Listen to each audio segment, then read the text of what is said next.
It's car con carne. Let's eat in the car. It's car con carne. And now here's the star of our show, James VanOsdol.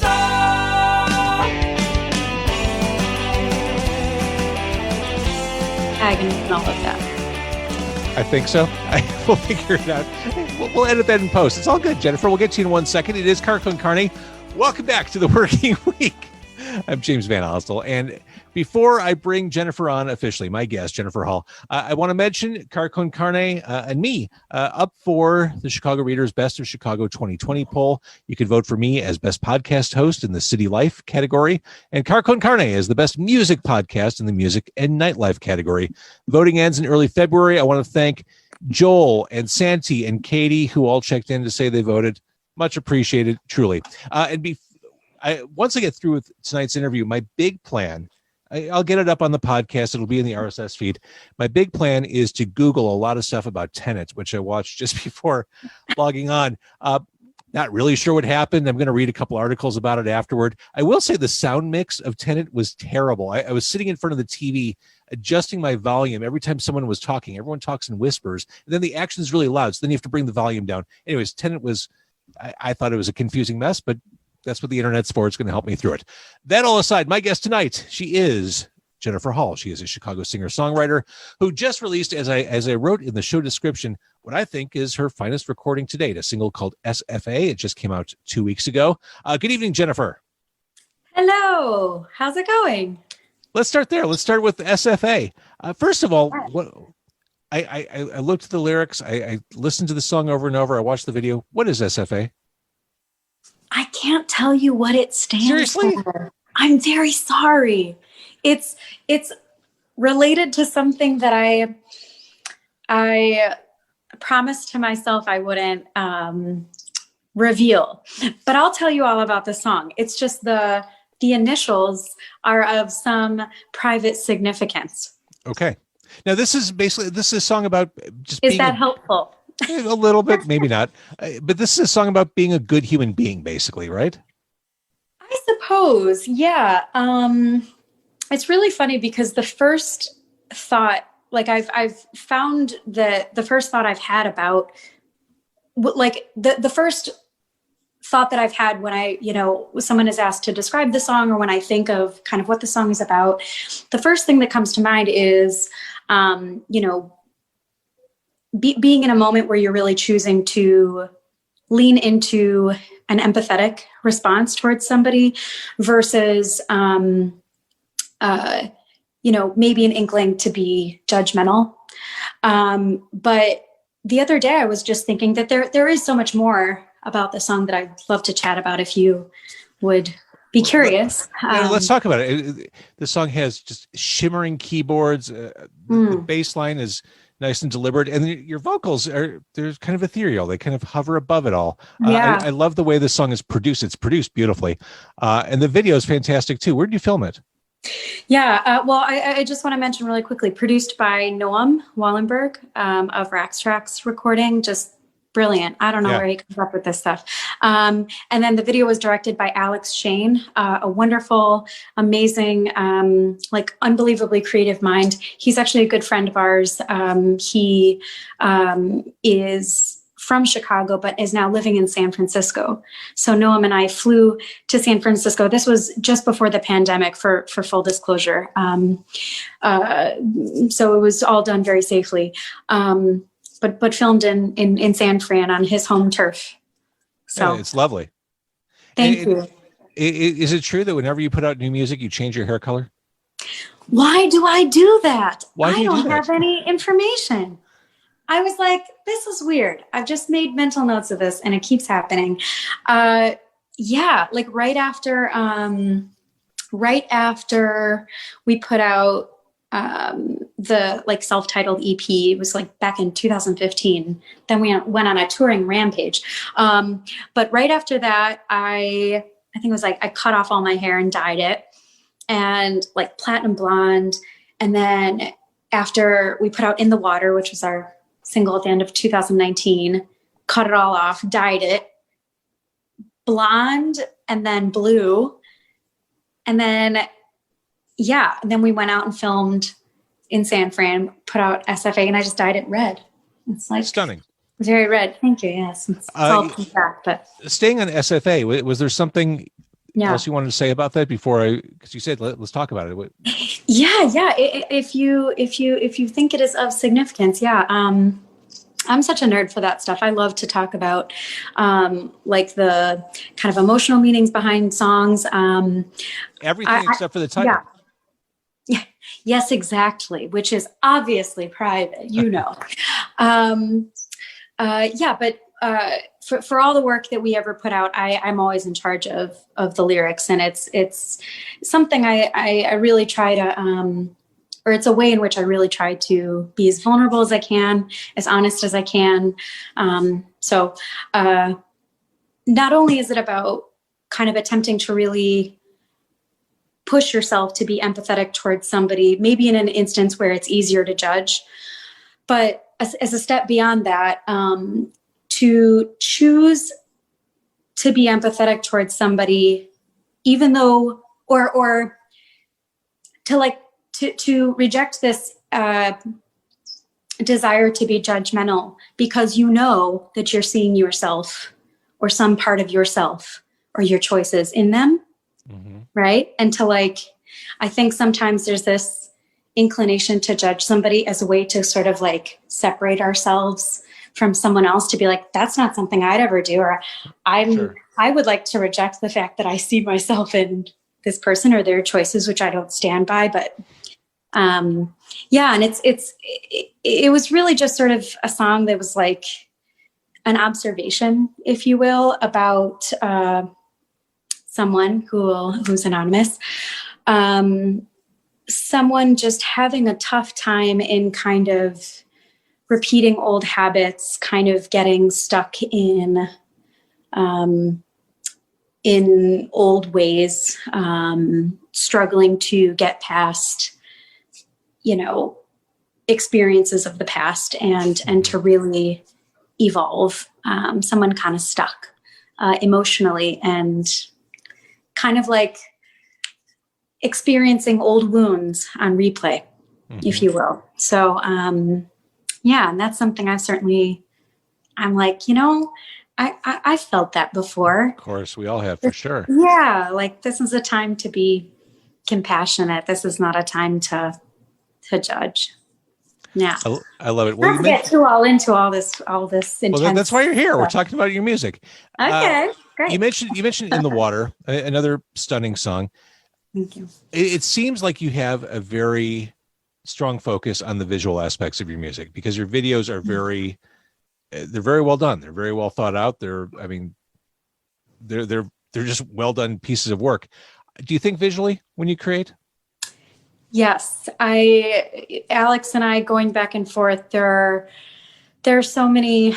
Well, or I'll take a step back. Like when we're making the music, I don't know if there are necessarily visuals that help to that kind of contribute when a song is being constructed. But certainly after a song is kind of reasonably thought out and we know what it's going to sound like production wise, whatever, I definitely start thinking visually a great deal. Alex and I were always sending music video ideas back and forth and all. Yes. Long story long. Yes. You have legit choreography in the water. I mean, that's. Yeah, that was choreographed by a gentleman named Orb Box, a wonderful dancer in Chicago. And that film, or that one was actually directed by Alec Bass and Max Moore. So that was a different team on that one. But they did a great job. But ever since I was young, I remember when I was a kid being in school, like I really struggled with like auditory processing, like directions when I was a kid in class. Oh my God. They're like, you're not listening. Are you paying attention? Are you in there? And I'm like off in my own little land, like never sitting down. But it was very, very visual. Anything I could see, I would get it right away. Or if it had a melody to it, then I could remember it easily. But See, when I was in school, the thing the teachers always said was, smart kid, just doesn't apply himself at all. Isn't that always like when you think of like some amazing, creative, lovely, wonderful, bubbly people, I feel like there are always those stories. Uh-huh. Yeah. Could have been a doctor. That's funny. Didn't apply himself. Yeah. But going back to the videos, I did want to mention one of your older videos, Make It Out Alive. I love it because it has this very weird, like Pet Cemetery meets The Wicker Man meets Paint vibe going on. I mean, it appealed to my love of horror, to be honest with you. Yeah, it's supposed to be a little like scary and fantastical. I love that stuff. And Please Leave, you've got like the clay mask peeling off, like the very literal, like shedding your skin, which I absolutely love. I was trying to think of when we started communicating. I want to say it was not long after I started doing Demo 312. It was probably like 2016. I was playing Beverly Road. Oh, no way. Wait, really? Yeah. Oh, man, that is nuts. Wow. Okay. Yeah. I forgive my terrible memory over here. I thought it was for sure before, like in the water, like that we had maybe synced up sometime in there. Gosh. No, I was looking at my old playlist. I probably played you three or four times in 2016. I was playing Beverly Road, which is crazy. That's so sweet. Thanks. That is, I mean, 2016 isn't even the beginning of your story. I mean, you've been out on your own for 10 years now. Oh, Lord, it has been it's been a while. I actually, so Noam and I are kind of essentially the writing force behind this, and kind of in pandemic times, we're essentially the band, at least right now. Because side note, we're also bubbled together. So we're able to continue and make stuff. But I met Noam on Craigslist. I put up a Craigslist ad being like, serious guitarist needed, must be serious, something. But that was like, I think that was 11 years ago, because we played for a few years, before anything else. When did you start writing music? I want to say, like, there's a part of me that wants to be like, 12, 13 years ago. I started to write very crappily at like, I don't know, 18, 19, yeah. You're finding your voice, so to speak. Yes, that's correct. And those will never find the light of day. Mm-hmm. So over the past year, we've been getting songs piecemeal, which, I mean, that's the new normal. We were talking just before we went live about how the music business, the rules change every day, every year. It's piecemeal a la carte music is certainly a way to go. So we got In the Water a year and a half ago, SFA 2 weeks ago. What does this mean for, is this kind of the direction you're going to take? Just kind of put stuff out there, or is the goal to kind of collect what you're doing to something more full bodied? Yeah. To be honest, I like when we had In the Water going, we had tons of these other ideas floating around, and nothing really ever sort of made it to the finish line, so to speak. Like, we scrap a lot of stuff. I guess I'd never really felt that was, going to be what we were going to do. They were just going to be putting out kind of one song at a time. I think at some point I just like felt this sense of, I suppose, like impatience, I guess, or just like a creative urgency to get certain songs like off of our plate, like get them out there, because we were, not recording at a pace that would allow us to put out a record within a year, but maybe like 3 years, which, so I'd love to start putting out stuff at a quicker rate. This past year was such a major bummer. And I wish we could have pain to art channel was like super clear and not clogged. But like for me, it was just so clogged. And it was for so many, for sure. Yeah. one thing I was expecting to happen, and it didn't really happen, but you certainly fit the bill of what I imagined. Mhm. I was expecting a video renaissance over the past year. Since artists couldn't play out, I kept waiting for just a flood or a torrent of music videos. Didn't really happen. I mean, there were some good examples, but I still feel like there is a need or an opportunity for music videos, not lyric videos, but actual like thoughtful expressions to have a resurgence. That would be amazing. I mean, I guess part of my thought on that would potentially be, maybe the stall in, logistics or like finances. But then again, I'm thinking, maybe that's an excuse because some of the most gripping, most amazing videos are extremely simple and done on an iPhone. So like, that's the amazing thing. Yeah. The fact that everyone has the technology in their pockets at this point. Exactly. Yeah. Like really, I think with, proper accessories and whatever, you could make anything with your iPhone. I mean, yeah. I mean, the same with, my industry, anyone can do a radio show with what they have in their pocket right now. Yeah. Yeah. No, you too can do a podcast. Awesome. It's crazy. That's awesome. So as we talk about the clogged year that was 2020 and managing through stuff, you have established a Patreon for yourself. Those who are familiar, Patreon is a way to support artists on a monthly or regular basis. It's a nice symbiotic relationship artists have with their fans. Tell me about yours. Yeah. Well, over the years, I'd heard and seen Patreon accounts made by so many artists that I loved and artists that I'd followed. And yeah, I don't know, one day recently, it was created pretty recently. I just thought like, what's stopping me, from just, putting my head down, spending the day, really getting it organized, figuring out what we can offer, and really recommitting, myself and, me and Noam to really getting creative again. I think that was maybe where I was dragging my feet a little bit. 'Cause that means you have to like, when people are signed up, then you got to start giving the goods. Yeah. It's like they're investing in your company. Yeah, exactly. Can't let the investors down.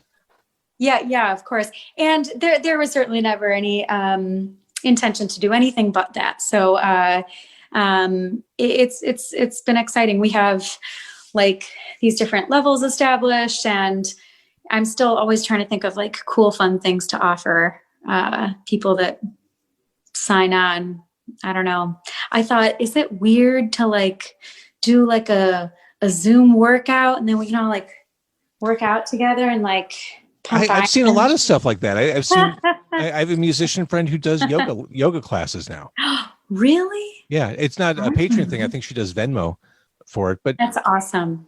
We're all trying to find ways around this. Yep. Yeah, it's crazy.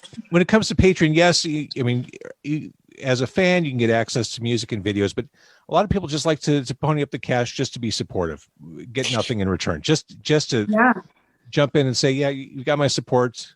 Good luck. Let's get through this. Yeah. Well, and I was thinking the other day too, like just about how a company like Patreon really offers this sort of restructuring, essentially, of like the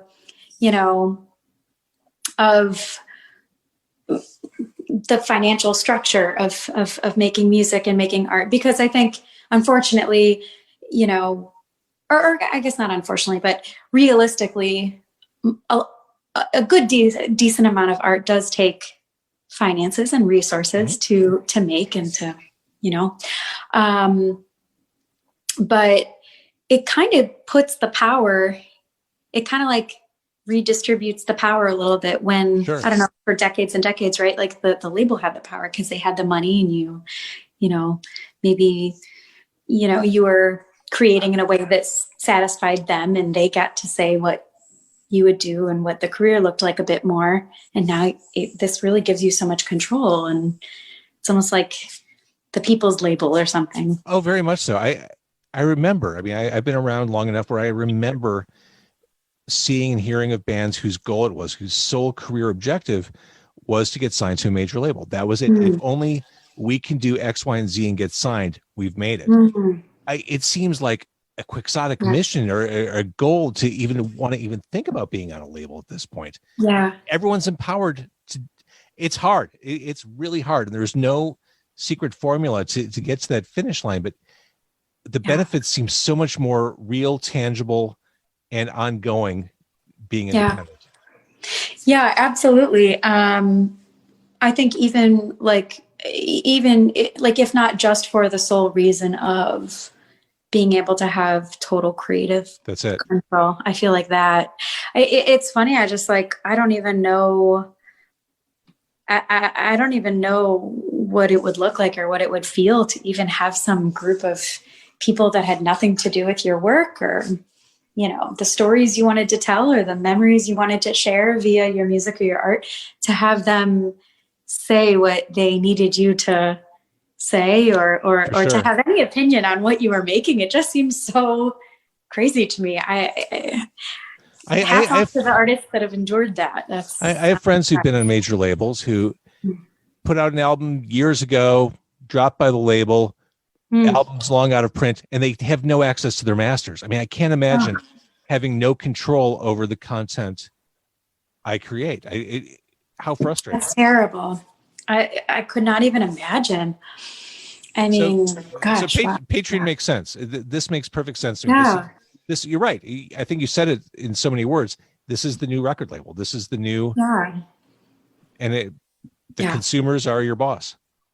Yeah. Right. That's the way it should be. It's pretty nice. And I think the cool thing too is that as your art evolves, it's possible that maybe somebody that, was a member and was, finding themselves to be interested in, the creative direction that you've been going, I think it's possible and certainly okay for maybe them to, for them to say, maybe as you change creative directions, okay, that's not really something I'm into anymore. And I'm not, going to be signed up anymore. And that's okay. But I think then you'll always find other people that are like, hey, you know what? I wasn't so much relating to that other direction, but I really like this direction. Now I'm going to sign on. So I feel like there's less of this need to I don't know, chase people's money and more just being,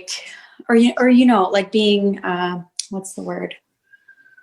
Being at the mercy of, right, what you think people want or what you think is going to sell and just doing your thing. And the fact that it's so accessible, there's bound to be someone out there that's, I think, into what you're doing. Exactly. You do you. Yeah. You do you. Gosh. All right. So for people who want to hear, discover, learn, should they start with your website? Sure. I feel like I should have a better answer for you for that. I would say start at Spotify or Bandcamp.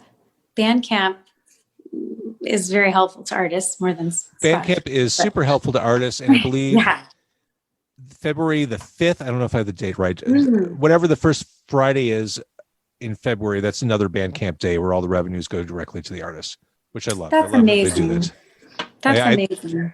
That's so cool. Yeah, because they take a percentage off, and this is a way, especially during these times, and this is why Bandcamp started it. Artists are struggling. Yeah. Just let's give all that money to the people making the music. Buy some merch, buy some songs, buy some records. Go Bandcamp. I'll tell you what. Jennifer Hall, thank you for doing this tonight. Of course. Thanks so much for having me. I hope my long, winding answers were long and windy enough. They were.